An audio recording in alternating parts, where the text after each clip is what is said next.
출애굽기 26장 15절로 37절 말씀 교독합니다.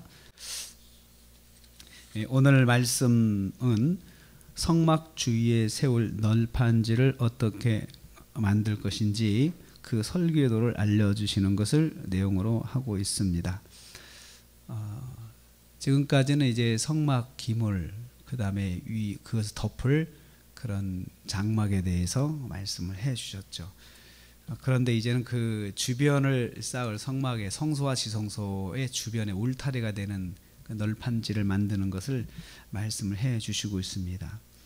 성막을 위하여 널판을 만들어 세우라고 말씀을 하십니다. 그래서 15절부터 29절 말씀이 그 널판지의 양식에 대해서 그리고 어떻게 세울지에 대해서 설명을 하고 있습니다.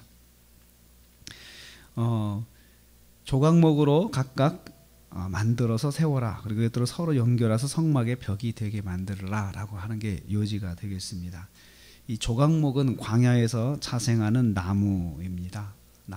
그래서 이 나무를 잘라서 잘 가공을 해서 널판지를 만들어야 됩니다. 그래서 이 조각목을 구하기 위해서는 또 사람들이 또 일단에 그 일꾼을 형성해 가지고 찾아 가지고 이것을 잘 뽑아서 큰 것만 있는 게 아니고 조각목이 작은 것도 있고 또 큰 오래된 나무도 있고 그런데요. 이 정도의 규격이면은 그 약 5m에 50cm 정도의 규격을 가지려면은 이 굉장히 나무가 두꺼워야 되겠죠. 그러니까 이 오래된 나무들을 또 잘라야 되겠고 그것을 또 가공하려면은 많은 시간이 필요할 것입니다. 그래서 이러한 것들을 하나님께서 요구하셨죠. 우리가 노력이 필요하다는 거죠. 또 하나는 양식들을 가만히 보면 하나님께서 굉장히 세밀하게 설계도를 알려주시는 것을 봐요. 하나님은 참 정밀하시고 세밀하신 분이십니다. 그냥 대충 하시는 분이 아니시고 정확하신 분이십니다. 그래서 하나님 앞에서는 뭐든지 정확하게 하는 버릇이 있어야 됩니다. 정확하고 세밀하게 해야 할 것입니다. 그래서 18절 29절은 널판지를 만들어 세울 위치를 정하여 주십니다. 그래서 그냥 만들어서 함부로 너희가 알아서 하라가 아니고 여기 이 양식을 가만히 보면 하나님께서 정하여 주신 대로 하는 것이 원칙입니다. 내 마음이 아니고. 그래서 내 생각을 다 접어두고 하나님께서 원하시는 방식을 따라가야 되는 것이죠. 이 성막을 만들 때. 두 번째로 다시 한번 성막 휘장의 양식을 설명해 주십니다. 30절에서 33절입니다. 청색, 자색, 홍색 실과 가늘게 꼰 배실을 짜서 휘장을 만들고 그 위에 천사를 정교하게 수놓아서 만들어라. 이게 이제 원칙이죠. 휘장의 원칙이죠. 그 천사를 수놓는데 휘장에다가 천사를 수놓는데 실로 수를 놓습니다. 자수인데. 그래서 청색실, 자색실, 홍색실 이것을 가늘게 꼬아가지고 그것을 이제 자수를 하게 되는데 이 색깔 자체가 왕권을 상징한다고 그랬죠. 그래서 왕실, 영화는 왕실인 사람들은 자색, 홍색, 청색 그 옷을 입습니다. 그런 옷은 일반 사람들은 입을 수가 없습니다. 이 색깔은 일반 사람들에게는 허용이 되지 않는 색깔인데 거기가 바로 왕실이라는 거죠. 하나님께서 통치하시는 왕실. 그래서 성막은 작은 하나님의 거소가 되는 것입니다. 그래서 그 휘장이 성소와 지성소를 구분하는 거죠. 딱 여기서부터는 지성소, 여기까지는 성소. 그러면 바깥에도 휘장이 하나 더 있어야 되겠죠. 마당하고 성소를 구분하는 휘장. 그래서 뒤에 보면은 저 휘장이 또 하나 만들어집니다. 세 번째로 보면은 성소와 지성소에 넘을 기물을 정하여 주시는데요. 34절 보면 지성소에는 증거궤를 두고 그 위에 속죄소를 둬라. 그리고 35절 보면 휘장 밖에는 떡상, 북쪽에는 떡상, 남쪽에는 등잔대를 마주보게 놔라. 서로 마주보도록 이렇게 만들어 놓아라. 그리고 휘장을 만들어서 성막 문으로 사용해라.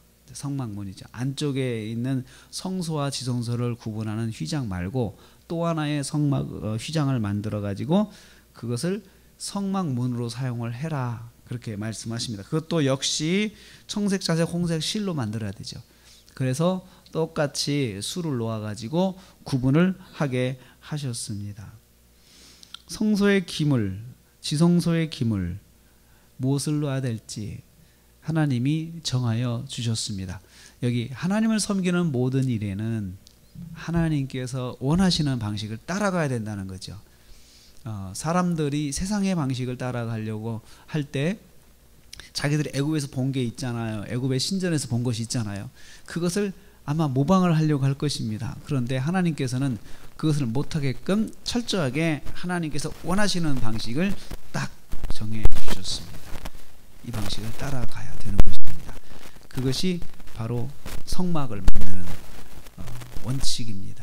어떻게 보면은 이 원칙, 기물, 이 설교도 하나하나가 성경 읽는 사람들한테는 굉장히 지루합니다. 그래서 출애굽기 제가 레위기 넘어가면 더 자세하게 이제 기록이 돼 있고, 또 우리가 조금 전에도 출애굽기 10계명부터 해가지고 이런 양식들이 잘 기록이 돼 있는데, 사실 이 부분에서 읽는 사람이 굉장히 지루합니다. 지루함에도 불구하고 하나님께서는 그것을 다 놓으셨어요. 다 써놓으셨어요.